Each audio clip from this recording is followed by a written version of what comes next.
Hello everyone. वो सारे बच्चे जो इस साल जेई मेन एग्जाम देने वाले हैं उनके लिए फाइनल टाइम आ गया है। जनवरी का जो जेई मेन का अटेम्प्ट है उसमें सिर्फ 6 दिन बचे हैं और इस वीडियो के माध्यम से मैं आपको कुछ टिप्स देना चाहता हूं जो आपके लिए जेई मेन के इस अटेम्प्ट में काम आएंगे। जो बच्चे इस साल 12th में हैं उनके लिए ये टाइम बहुत खास है क्योंकि उनको बहुत सारी चीजों का बैलेंस करना पड़ता है। उनको बोर्ड एग्जाम की भी तैयारी करनी होती है, उनको प्रैक्टिकल्स भी देखने होते हैं, स्कूल भी देखना होता है और उसी बीच में आ जाता है आपका जेई मेन का फर्स्ट अटेम्प्ट। रिपीटर्स के लिए भी ये बड़ा चैलेंजिंग टाइम होता है क्योंकि उनका कोर्स 100% कंप्लीट नहीं हुआ होता। तो ऐसे केस में उनको क्या स्ट्रेटेजी फॉलो करनी चाहिए, उनको किस तरह से इस अटेम्प्ट को लेना चाहिए, देखना चाहिए, किस तरह से इस अटेम्प्ट का जो रिजल्ट है, इसके जो मार्क्स हैं वो हमारा आने वाला जो कोर्स ऑफ एक्शन है उसको बहुत ज्यादा अफेक्ट करते हैं, उन सब बारे में बात करेंगे इस वीडियो में। और ये मैं लेके आऊं खास तौर पर उन बच्चों के लिए जो मेरे से पढ़े हैं, जुड़े हैं, लेकिन इस समय कोटा में नहीं है। और ये टेक्नोलॉजी की देन है कि वो इस समय कोटा में नहीं है, जा चुके हैं, लेकिन मैं इस माध्यम से उन बच्चों को अपना मैसेज दे सकता हूं। तो बच्चों, सबसे पहली बात ये सबके लिए इंपॉर्टेंट है, don't take pressure, avoid stress and anxiety, focus on what you know and stay confident. इस समय खास तौर पे उन बच्चों के लिए बड़ी समस्या होती है जो रिपीटर है और एग्जाम देने वाले हैं, क्योंकि उनको ऐसा लगता है कि हमारा 60% 70% कोर्स हुआ है, अब हम कैसे कर सकते हैं। तो मैं आप सभी को बता दूं, चाहे बच्चा 12th ईयर है, चाहे बच्चा रिपीटर है, ध्यान से सुनना बच्चों। आपको मैक्सिमम अगर आपको 99 परसेंटाइल चाहिए तो आप पिछले साल के सारे पेपर्स को उठा के देख लो, एक्सेप्ट एक पेपर था जो बहुत ज्यादा इजी था। मोस्ट ऑफ द टाइम 55 से लेकर 65% के बीच में यदि आपके मार्क्स आते हैं, ध्यान से सुनिएगा, 55 से लेकर 65% के बीच में यदि आपके मार्क्स आते हैं तो आपकी परसेंटाइल 99 एंड अबव चली जाती है। कुछ कुछ पेपर्स में तो इससे नीचे भी ऐसा हुआ है और पास्ट में ऐसा कई बार हुआ है कि 50% 52% आपके मार्क्स है और आपके परसेंटाइल 99% के ऊपर है। इसका मतलब यह है यदि आपको 99 परसेंटाइल सिक्योर करना है तो आप सबसे पहले 55% पेपर को अटेम्प्ट करिए, 55% करेक्ट अटेम्प्ट होना चाहिए। तो ये बताइए, जो बच्चा रिपीटर है जिसने लास्ट ईयर भी जेईई मेन एग्जाम दिया और उसका 70% भी अगर सिलेबस कंप्लीट हो गया तो क्या वो 55% मार्क्स स्कोर नहीं कर सकता? अगर वो स्कोर कर सकता तो स्ट्रेस किस बात का है?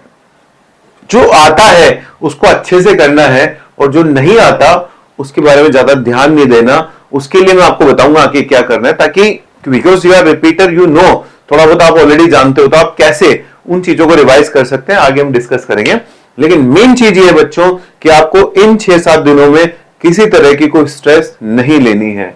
You have to stay happy and energetic. वो तो हमारे जीवन का मेन एजेंडा है भाई, हमेशा मस्त रहना चाहिए। अगर मान लो हम लोग परेशान हैं किसी रीजन से, हम स्ट्रेस में रह रहे हैं, तो क्या फायदा उस काम को करने का? जो भी करना है खुश रह के करिए, अपने स्पिरिट्स को हाई रखिए, मोटिवेटेड रहिए, इंगेज अपने आप को रखिए ऐसी एक्टिविटीज में जो आपको पॉजिटिव फील करवाती है, रिलैक्स फील करवाती है। और इस समय तो एक ही एक्टिविटी है और वो है रिवीजन। उसके बाद जैसे आपको टाइम मिलता है, आप थोड़ा सा अगर स्ट्रेस फील करते हो तो आप एक काम कर सकते हो कि उस टाइम पर आप म्यूजिक सुन सकते हो, कोई अच्छा सा सीरियल देख सकते हो आधे घंटे का।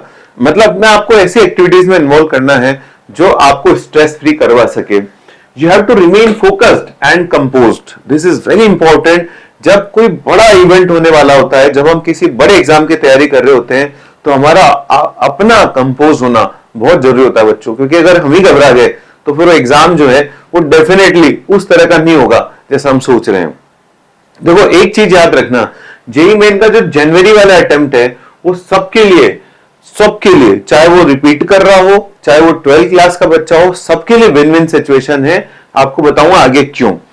अच्छा खाना है, अपने फिजिकल और मेंटल हेल्थ का ध्यान रखना है ना। अब ये विन विन सिचुएशन कैसे, मैं आपको बताता हूं। आप मान लीजिए 12th के स्टूडेंट है, आपने 55% वहां पे जाके अटेम्प्ट कर दिया, आपकी परसेंटाइल आ गई 99 एंड अबव। तो आप ये मान के चलिए, और भगवान करे और ज्यादा है, लेकिन मैं तो बात कर रहा हूं कि बेयर मिनिमम आपकी 99 परसेंटाइल आ गई है, 98 परसेंटाइल आ गई है। इसका मतलब आपने जेईई एडवांस की कट ऑफ क्लियर कर ली if you are preparing for IIT advance. अब आपके सामने बचा हुआ है बोर्ड और आपके पास बचे हुए 3.5 से 4 महीने। इवन अगर किसी बच्चे की 99 परसेंटाइल आ जाती है, 99.5 परसेंटाइल आ जाती है, तो आप समझिए उसके दिमाग से कितना बड़ा बोझ हट गया है।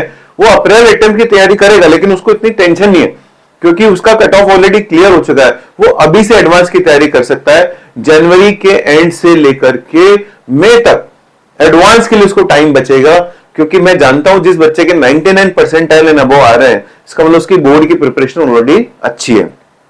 जो इंग्लिश होता है, फिजिकल एजुकेशन होता है, कंप्यूटर साइंस होता है, उसके लिए जरूर आपको अलग से पढ़ना पड़ता है, लेकिन फिजिक्स केमिस्ट्री मैथ्स की तैयारी 99 परसेंटाइल एंड अबव अगर आ गए उस बच्चे के लिए तो बहुत अच्छी है। किसी रीजन से अगर आपके मार्क्स कम आ जाते हैं तो आपको समझ में आ गया भाई कि हमसे गलतियां क्या हो रही है। एक हमने एग्जाम देके देख लिया, मान लीजिए किसी बच्चे ने एग्जाम दिया और उसके मान लीजिए 92 80 परसेंटाइल 75 परसेंटाइल आती है, इसका मतलब समझ में आ गया कि यार गड़बड़ कहां हुई है। आप देखना लास्ट ईयर के रिकॉर्ड्स देखना, 40% मार्क्स पे भी बच्चों के 80 परसेंटाइल 85 परसेंटाइल मार्क्स उसके अंदर आए हैं जेई मेन के अंदर। तो it's not a big deal to score more than 90 percentile in JEE Main. 99 percentile के ऊपर जाना है, 55 परसेंटेज अबो आपको स्कोर करना होगा। कोई कोई ऐसा बोल सकते हो कि हार्डली एक आध पेपर ऐसा होगा जिसमें 99 परसेंटाइल लाने के लिए आपको 65 70% इस तरह की परसेंट की जरूरत पड़ी हो। ठीक है, ये बात तो हुई 12th वाले बच्चे के लिए।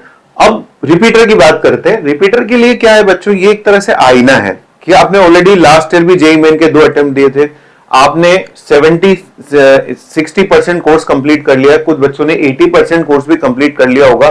तो ऐसे बच्चों के लिए एक तरह से ये फर्स्ट लिटमस टेस्ट है कि यार देखो यार हमारा क्या चल रहा है।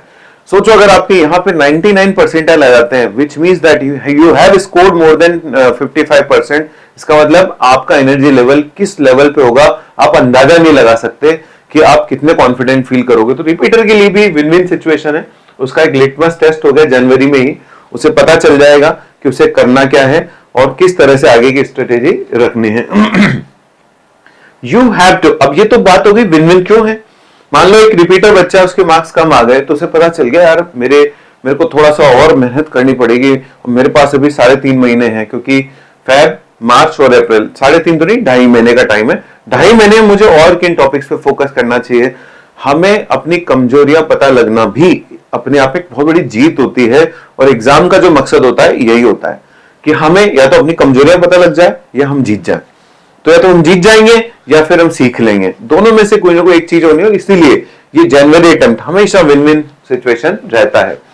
क्या करना है भाई, तो सब जानते हैं है ना, हर जगह पे आपको ये सारे टिप्स मिल जाते हैं, लेकिन मैं एक बार फिर से बता रहा हूँ, you have to revise all the फॉर्मूले of physics chemistry maths, ensure a sound sleep. रोजाना आपको अच्छे से सोना है ताकि आपका जो है उस दिन जो दिमाग है वो फ्रेश रहे। अवॉइड स्टडिंग और revising at the spot, last moment नहीं पढ़ना है, अभी आपको रिवाइज करना है। ग्रुप्स में नहीं पढ़ना है बच्चों, ग्रुप्स में क्या होता है बातें ज्यादा होती है। यदि आपके दोस्त हैं बहुत अच्छी बात है, आप एक काम कर सकते हैं, 2-4 दोस्त मिलकर कोई टारगेट बना सकते हैं कि आपको यहां तक पढ़ना है, और जैसे आपका वहां तक कंप्लीट हो जाए उसके बाद आप मिलकर उसको डिस्कस कर सकते हैं। JEE main exam repetitive exam होता है, ध्यान रखिएगा। यदि किसी बच्चे ने लास्ट ईयर के दोनों अटेम्प्ट के पूरे पेपर कर लिए ना अच्छे से, इसका मतलब मान के चलिए कि 50 से 60% पेपर तो आपको उसी में से मिल जाएगा, क्योंकि रिपीटेटिव नेचर का एग्जाम होता है। पास्ट में पूछे गए क्वेश्चंस में से बहुत क्वेश्चंस रिपीट होते हैं, तो पिछले साल के दोनों अटेम्प्ट के पेपर्स को जरूर करके जाइएगा। PYP means past year papers. Don't repeat theory in physics, यहाँ पे एक लाइन लिखी हुई है, don't repeat theory in physics. तो बच्चे सोचते हैं करेंगे क्या, रिपीट करना है, थ्योरी को पढ़ना है, लेकिन उसका तरीका क्या होता है। पहले आप क्वेश्चन अटेम्प्ट करिए, जहां पर भी आप उलझते हो ना, जहां पर भी आपको लगता है कि यार ये पोर्शन मेरा वीक है, उससे रिलेटेड थ्योरी को पढ़ो। आप अगर पहले से थ्योरी पढ़ना स्टार्ट कर दोगे तो क्या होगा, आपका सारा टाइम थ्योरी पढ़ने में चला जाएगा, प्रॉब्लम्स तक आप पहुंच ही नहीं पाओगे। इसलिए आपको थ्योरी पढ़ना है, लेकिन कब पढ़ना है, जिस समय आप कहीं पर अटकते हो। ठीक है, तो थ्योरी पढ़नी है भाई, लेकिन कब पढ़नी है, जब हम कहीं अटकते हैं। एग्जाम में किन बातों का ध्यान रखना है, हमें स्पीड और एक्यूरेसी का ध्यान रखना है, डेटा स्वेपिंग का ध्यान रखना है। कई बार क्या होता है, कंप्यूटर पे हम लोग देखते हैं, जैसे कई क्वेश्चंस होते हैं उसके अंदर ऐसे लिखा होता है कि 2 वोल्ट की बैटरी है, 10 ओम का रेजिस्टेंस है, 4 माइक्रोफेरेड का कैपेसिटर है। तो वो कैपेसिटर तो हो जाता है 2 माइक्रोफेरेड का, बैटरी हो जाती है 4 वोल्ट की। डेटा स्वेपिंग एक बहुत कॉमन इश्यू है, तो आपको ये ध्यान रखना है कि डेटा स्वेपिंग ना हो। टारगेट मार्क्स अपने याद रखने हैं, 55% मिनिमम होना चाहिए। उसके ऊपर स्काई इज द लिमिट।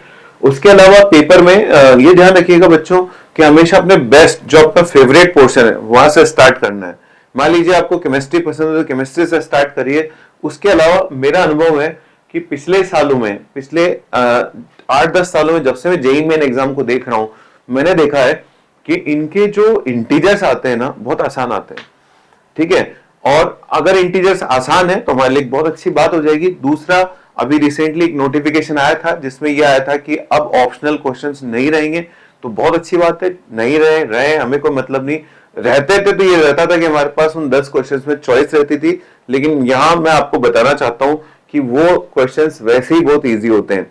तो अगर आप स्टार्ट करते हैं तो मेरा सजेशन है, बाकी आपको जैसा अच्छा लगे आप कर सकते हैं, you can start with the integers. ठीक है, अगर मान लो आपको फिजिक्स पसंद है, फिजिक्स के इंटीजर की आगे बढ़ गए, उसके बाद उसके सिंगल करेक्ट कर लिए। जिद ना करना, इस बात की जिद ना करना कि मैं पूरा फिजिक्स करूंगा। आपको मान लो 25 में से 18-19 क्वेश्चन अच्छे से आ रहे हैं, पहले उन 18-19 को कर लो। ठीक है, उसके बाद आप दूसरे सब्जेक्ट पर चल जाओ। हमेशा कोशिश करें, you have to take out best of you. जितने अच्छे से आ रहे हैं ना इजीली, जहां पे कोई ज्यादा समय नहीं लग रहा, पहले उन क्वेश्चंस को अटेम्प्ट करना है। जब वो हो जाए ना बच्चों, उसके बाद हम आएंगे मीडियोकर क्वेश्चंस को, जिनमें हमको लगता है कि टाइम लग रहा है। फिर उनमें बैठ के आराम से करिए। कोशिश करिए कि जिस टॉपिक को भी आप उठाते हैं 50% से ऊपर उसके क्वेश्चन आप कर लो। मान लीजिए आपने फिजिक्स उठाया, पहले जिस सब्जेक्ट को आप उठाते हैं तो 15 क्वेश्चन उसके कर लो, 15 से 20 क्वेश्चन के बीच में कर लो। फिर आपको जो लगे ना कि यार लंबा टाइम ले रहा है, तुरंत दूसरे टॉपिक पे मूव कर जाओ, दूसरे सब्जेक्ट पे मूव कर जाओ। केमिस्ट्री के कर लो, मैथ्स के कर लो, इजी वाले पहले कर लो।